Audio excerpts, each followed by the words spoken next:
this video, we consider a three-step voting process with voter arrivals following a pattern exhibited a peak in the morning and a peak in the afternoon.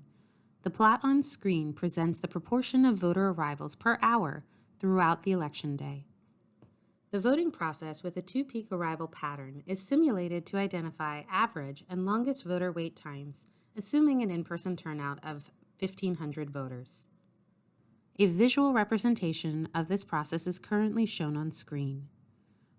We assume that the three-step voting process has 2 check-ins, 8 voting booths, and 1 ballot scanner allocated to the simulated polling location. As demonstrated in the simulation, voters begin to queue for the check-in station, representing delays in the process. This voting process experiences average wait times of 44 minutes and a longest wait time of 103 minutes. 3 methods for alleviating long lines are investigated throughout this video to identify feasible strategies for shortening voter wait times while presenting positive and negative elements of each method. Attempting to reduce the duration of wait time for voters, we simulate the voter preparation method in the same voting process, positioning an election worker near the entrance responsible for providing information to voters that are entering the system.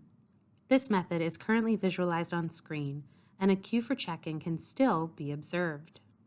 Despite the continued presence of a check-in queue, average voter wait is reduced by 41.8% or 19 minutes, and the longest wait time is reduced by 33.6% or 34 minutes.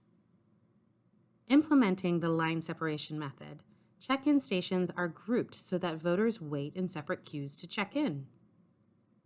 The video on screen presents a visual representation of this queuing process, with 2 distinct queues forming. The line separation method leads to no measurable decrease in average voter wait time, and actually increases the longest wait by 4 minutes, representing a 3.7% increase. Allocating resources proves to most effectively reduce voter waits. With the allocation of an additional check-in device, the average voter wait time is reduced by 62.4%, or 28 minutes, and the longest voter wait time is reduced by 40.5%, or 41 minutes.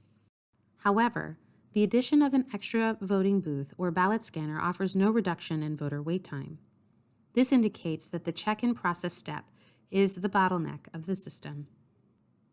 The tables presented on screen summarize the effect of each line alleviating strategy on voter wait times for the 3-step voting process with a 2-peak voter arrival pattern. Through a comparison of these methods, it is clear that preparing voters and allocating additional check-ins have a measurable effect on both average and longest voter wait time. While the methods described offer different reductions in wait time, each strategy has associated positive and negative characteristics. The voter preparation method may require an additional staff member dedicated to line monitoring and preparing voters. Additionally, the success of this method may rely on the election worker's ability to effectively convey information and address voters' questions. For instance, an experienced election worker may effectively reduce wait times more than estimated. One clear benefit of the voter preparation strategy that cannot be quantified is the perception to the voters. Through preparing and speaking with voters in line, the electorate may feel more engaged and informed on the voting process. Additionally, the only cost associated with this strategy is the hiring, training, and the wage of the additional election worker. The line separation method requires no additional cost to implement. However, this method offers the lowest reduction in wait time. Additional challenges with the line separation method include potential confusion or line jumping by voters, perceived unfairness if one line moves faster than the other, and additional considerations when laying out the voting equipment. One positive of this method is the reduction in space required for 2 lines as opposed to a single line.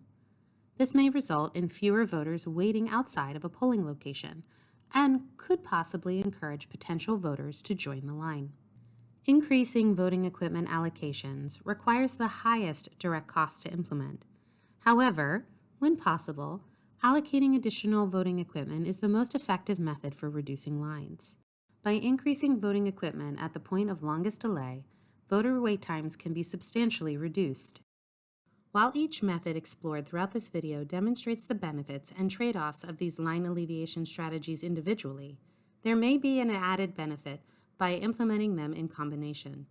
For example, by preparing voters and allocating an additional check-in device in the three-step voting process, the average voter wait time is reduced by 29 minutes, representing a 65.6% reduction, and the longest wait time is reduced by 57 minutes, representing a 55.8% reduction.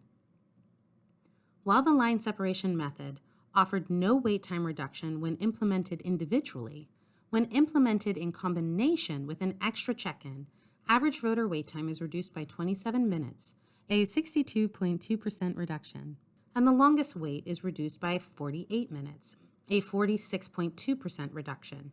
The best strategy or combination of strategies for your polling location may differ from the results presented in this video. If your voting process differs significantly, or the steps throughout this process take a particularly longer or shorter time to perform, the results reflected here may not accurately reflect your system. However, this video can still act as a resource of general information on line alleviation to assist in your decision-making process.